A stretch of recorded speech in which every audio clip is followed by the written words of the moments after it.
ఇటీవల కాలంలోనే వెన్నుపోటుకు రెండేటువంటి కార్యక్రమాన్ని మనమందరం కూడా ఈ నిరసన కార్యక్రమాన్ని దిగ్విజయంగా పూర్తి చేశాం.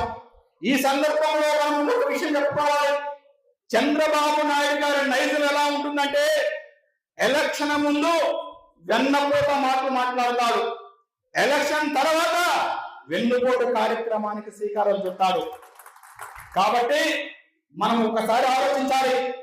జగన్మోహన్ రెడ్డి గారు చేసినటువంటి మేలు 2019 నుంచి 2024 వరకు ఈ రాష్ట్రంలో గిరిజనులకు జగన్మోహన్ రెడ్డి గారు చేసినటువంటి మేలు, ఏదైతే 2024లో అధికారం వచ్చినటువంటి చంద్రబాబు నాయుడు ఈ 2 సంవత్సరాలలో చేసినటువంటి అన్యాయం గురించి మనం ఈ సందర్భంగా ప్రస్తావించుకోవాల్సిన అవసరం ఉంది సోదరులారా. ఎందుకంటే ఈ రాష్ట్రంలో జగన్మోహన్ రెడ్డి గారు అధికారంలోకి వచ్చిన తర్వాత ఈ రాష్ట్రంలో ఉన్నటువంటి గిరిజన పరిస్థితి ఎలా ఉన్నాయంటే చాలా అధ్వానంగా పరిస్థితి.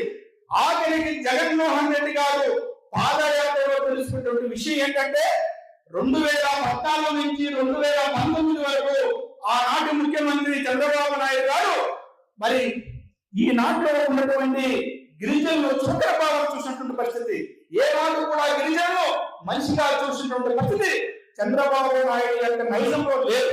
అందుకనే 2019లో జగన్మోహన్ రెడ్డి గారు ముఖ్యమంత్రి అయిన తర్వాత ఆ 2019 ముందు పాదయాత్రలో ఈ రాష్ట్రం అంతా తిరిగిన తర్వాత అరే నా గిరిజనులు చాలా వెనుకబాటులో ఉన్నారు, అనేకమైనటువంటి సమస్యలతో ఇబ్బంది పెడుతున్నారు, వారికి మనం ఏదో చేయాలనేటువంటి ఆలోచన చేసి ఆ రోజు ఉమ్మడి ఎస్సీ కమిషన్ గా ఉన్నటువంటి ఎస్టీ కమిషన్ ను ఇవాళ జగన్మోహన్ రెడ్డి గారు అధికారంలోకి వచ్చిన 6 నెలలలోనే ప్రత్యేక ఎస్టీ కమిషన్ ఏర్పాటు చేసి మన హక్కులకు రక్షణగా నిలబడ్డారు మన జగన్మోహన్ రెడ్డి గారు.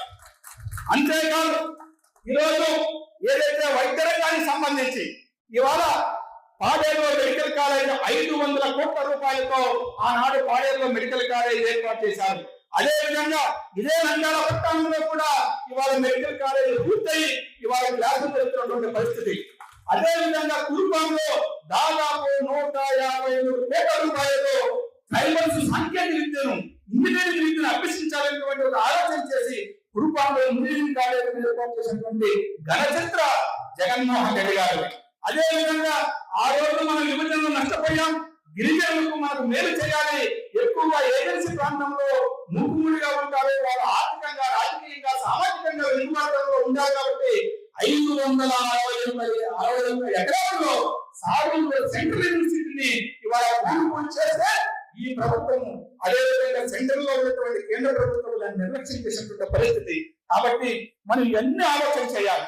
మరీ ముఖ్యంగా ఈ ఉమ్మడి జిల్లాకు సంబంధించి ఇవాళ సుగాలి ప్రీతి విషయం, ఏదైతే 2015లో చంద్రబాబు నాయుడు ముఖ్యమంత్రిగా ఉన్నప్పుడు ఆ దుర్ఘటన ఆ యొక్క విషాదకరమైనటువంటి ఘటన జరిగింది. కానీ 2017లో ఉన్నటువంటి చంద్రబాబు నాయుడు 2019 వరకు కూడా ఆ కేసును తాత్కారం చేసి దోషులను పక్కదావు పట్టించే కార్యక్రమం చేస్తే జగన్మోహన్ రెడ్డి గారు 2019 అధికారంలోకి వచ్చిన తర్వాత ఆ కుటుంబానికి న్యాయం చేస్తూ 5 ఎకరాల వ్యవసాయ భూమిని 5 సెంట్లు నివాస స్థలాన్ని ఆ పాప తండ్రికి ఉద్యోగాన్ని కల్పిస్తూ ఈ కేసును సిబిసి చేసి దోషులకు శిక్ష పడాలన్నటువంటి ఆలోచన చేస్తే మరి ఆ రోజున్నటువంటి కొన్ని కాలక్రమేణా ఆ యొక్క సిబిసి ఎంక్వైరీ తర్వాత ఈ గవర్నమెంట్ వచ్చిన తర్వాత సిబిసిఐ ఎంక్వైరీ వేయడానికి డబ్బులు లేవు, వాళ్ళకి టైం లేదు అనేటువంటి నినాదాలతో పక్కన పెట్టి ఒక గిరిజనులకు వెన్నుపోటు చరిత్ర